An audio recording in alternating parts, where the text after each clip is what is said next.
The chase is on. Welcome to Chasing Ballgame, the rapid-fire sports betting podcast. I am Jimmy Brown, your host, and football season is right around the corner, and that's why we are going full throttle. College football starts on August 24th. The NFL kicks off September 5th, and we are going to have a podcast every single day until football kicks off. That's right. That includes weekends. That includes everything that you need to know between now and then about football, and, of course, we'll go back to our normal schedule after that. But this quick-hitting podcast is ready to go. We avoid the fluff. Look, I like listening to daily sports shows just like you do, but I don't care about LeBron James dunking at his kid's game. I don't care about Trevor Bauer throwing a ball over the center field wall. I just want information, and I just want it quick. And we don't even need credit.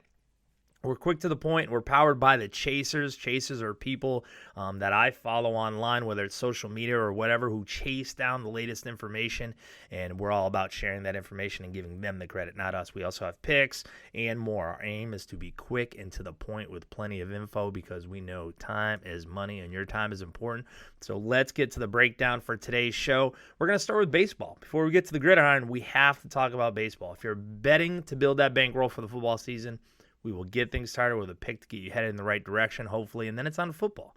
We're starting with college football. We look at one team that you need to keep an eye on this season as we break down that team and why they should be watched in this segment we like to call the college football crystal ball.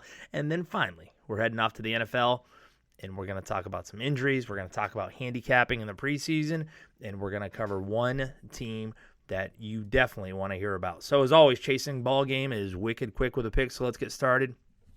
We're starting with baseball. We get it. The wait for football can be long. The summer is long, but not if you have some baseball to bet on. We have a pick to get things started. We're going for the late one tonight in the nightcap, the Milwaukee Brewers, Oakland Athletics, over 9 total runs.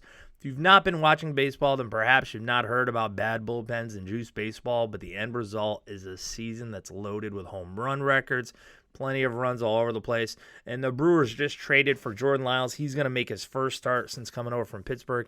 Look, he's been awful. In Pittsburgh, he lost his last 8 starts. He allowed at least 7 runs in 3 of the final 4, and now he jumps to the American League.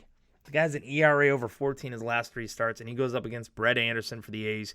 He hasn't been all that much better. He's allowed 4 home runs his last 3 starts. He's just 4-4 at home, and in those starts at home, elevated whip, ERA, plus the teams went extra innings last night.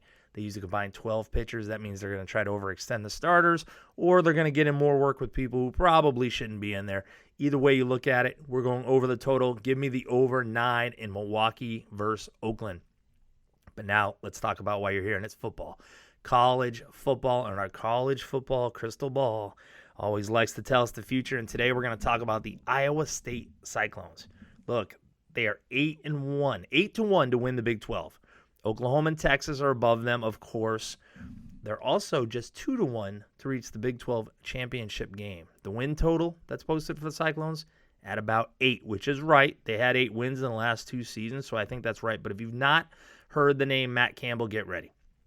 He's the head coach of the Cyclones. He's going to be entering his 4th year, which to me means as a head coach, he now has his players in place, which, oh, by the way, includes 11 players who got some sort of all Big 12 acknowledgement from last season. It also includes every offensive line player that is back from a year ago. To me, that's the first thing you want to look at college football, who's coming back, and not only that, are they good? Now, if there's something I don't like about this team, it's the fact they are 1-50 in its last 16 Big 12 opening games. This year they play at Baylor, and they play 3 out of the first 4 conference games on the road. But this is a different team to me. And I'll be honest with you, that 3 out of 4 in the conference, look, if they lose a few of those games, which might be a struggle if you're playing that win total, it'll actually improve their value. They do have a tough schedule spot. They have to travel to Oklahoma, then they have to play against Texas. But look, this team's on the way up. Brock Purdy, quarterback, he's back. He won 7 of his last 9 games down the stretch, so he was starting to feel comfortable in this offense. But really, the strength is on defense. A year ago, they were tops in the conference of scoring defense. No one in the country could rush the football against this team. They were 9th overall, and they have some serious senior leadership on that defensive front. I'm talking about Jaquan Bailey, and there's also 8 other returning starters. The reason I focus on the Cyclones today is because the future looks bright in Ames, at least to me. The college football crystal ball shows me I'm going to take over the 8 wins. Not only that, I think if you really like this team, and I'm sure some of you do, They have a very good chance to win the Big 12. At 8-1, I think there can be some value in there. They really need to get the running game going. Overall, very good team. I'd take it. Now, with college football wrapped up, time to go to the pros. And now we're going to our pigskin primer. This is where we, of course, look at the NFL with preview and some other things that I want to discuss. And today, I want to look at a team. But before that, let's talk about the NFL preseason. Do you bet on the preseason? Everywhere I look, especially on social media, a lot of the things I see is if you do bet on the preseason, you're a degenerate. P.S. Nothing wrong with that. Or you shouldn't do it for one reason or another. But truth be told, there can be value in the NFL preseason. Get it? You want to watch it. It's football. You miss football. But there's more options to bet on games than there has been in the past. You can bet on the first half lines when the starters will be in. Not only that, but you know when the starters will be in. Julio Jones, Atlanta Falcons, says he's not playing. So look, it's your call. Whether you do or don't, it's up to you really. But to me, it's not a bad idea if you can find some value. And you can definitely find some value betting on the preseason. You should also pay attention because you're going to get some early injuries, and that's what I'm talking about next. Because to me, there's a difference between injuries at this time of year because you kind of get to gauge the impact a little more than in that small week-to-week capsule. Some injuries get overlooked because they happen so early that they're forgotten. Sometimes it doesn't. And I want to talk about Tyreek Hill of the Chiefs. Kimberly A. Martin of Yahoo Sports. She is a definite follow by Kimberly A. She's always got great information. But she tweeted out that the Chiefs wide receiver Tyreek Hill limped off the field after suffering a leg injury. The sportsbooks responded. Week 1 of the NFL season against the Jags. There were -4. Chiefs were -4. That line dropped to -3.5. But then what kind of went overlooked is that later on it was announced that he's probably going to be okay, so don't worry about it, not a big deal. And some of the sports books, especially those in Las Vegas, went right back to that 4. But many stayed at 3.5. So to me, I'm not betting on this game one way or the other, at least not right now. But those are the kind of things you want to look for right now because that half point could make a difference either way, depending on what team you want to bet. A.J. Green, same way. Now, he was severely injured, of course. He's going to miss a few games. But as Sports Animal 1390 pointed out, they have a podcast. They said, look, didn't move the point spread all that much. Now, many will suggest it doesn't make the Bengals better or worse without him in the lineup because they're an awful team to begin with. Let's face it, and they've got a lot of work to do. But that line did jump from -8 to -9 in some circuits. But this is where I think if you were taking Seattle at -8, not sure that -9 is going to bother you at all, but it's just something that, again, you have to pay attention to because if you wanted Seattle, obviously you would have preferred that -8. You would have went shopping early to try to get it as opposed to this 9. But these injuries at this time of year are harder to watch because you're not paying attention or it's the summer. Something to keep an eye on. But now let's jump to the part of the pigskin primer where I look at one NFL team. Today it's the Arizona Cardinals. Look, they're not going to win the Super Bowl. The odds show they're about 41, 35-1 to win the NFC, about 20, 25-1 to win the NFC West. The win total for this team started about 5.5. It's up to about 6.5 right now. Look, this isn't a team that shouldn't be overlooked. You have to pay attention to this team. When I look at a team, I don't want to give you the normal breakdown. You can get previews all over the internet, wherever you look. And I know that everyone knows they drafted Kyler Murray. And I know they have a new coach, Cliff Kingsbury, likes to throw the ball around, et cetera, et cetera.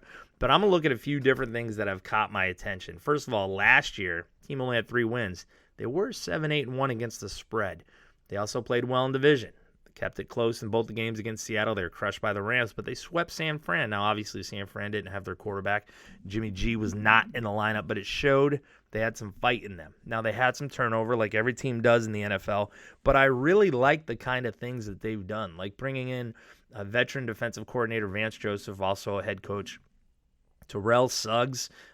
He's obviously a veteran. He can help on the team as a leader. Patrick Peterson did get busted. He's going to get suspended. That's going to hurt this D, but there's still a solid unit. Let me talk about the schedule. Everywhere I look this time of the year, I hear schedule looks tough or schedule looks great. This team will do great because of the schedule, blah, blah, blah. For the Arizona Cardinals, on paper or on the surface, the schedule looks pretty tough. I mean, they go up against the AFC North, so they're going to play the Steelers. They're going to play the Ravens. They're going to play everybody's favorite team, the Browns. And then they go up against the NFC South. And now we're talking the Panthers and the Saints and the Falcons. So when you see that, you're looking at 0-6, right? Be careful.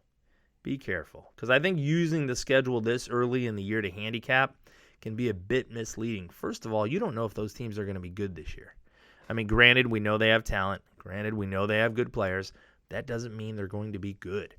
And we also don't know what kind of position that team will be in when they actually face each other on the field. Whether it's injuries, maybe it's off a big win, maybe they're looking forward to the next game. You never know. That's why, to me, when it comes to handicapping football, strength of schedule is kind of overrated, at least a little bit. Not only that, but let's look at some spreads. Many sportsbooks, as you know, put out spreads for games well in advance. And right now, you can look at any team in the NFL, and you could look at those spreads for games coming up. So I looked ahead to some of these games, especially when they're playing at home. Even when they were playing against the Browns, they're only 3.5 point underdogs. Against the Panthers, 3-point underdogs. Against the Steelers, 4.5 point underdogs. So to me, right now at least, the sportsbooks are saying, look, on paper, that's like an even game. So if I asked you who's better, the Panthers or the Browns or the Cardinals, you wouldn't think twice about it. And truth be told, neither would I. But that tells me something.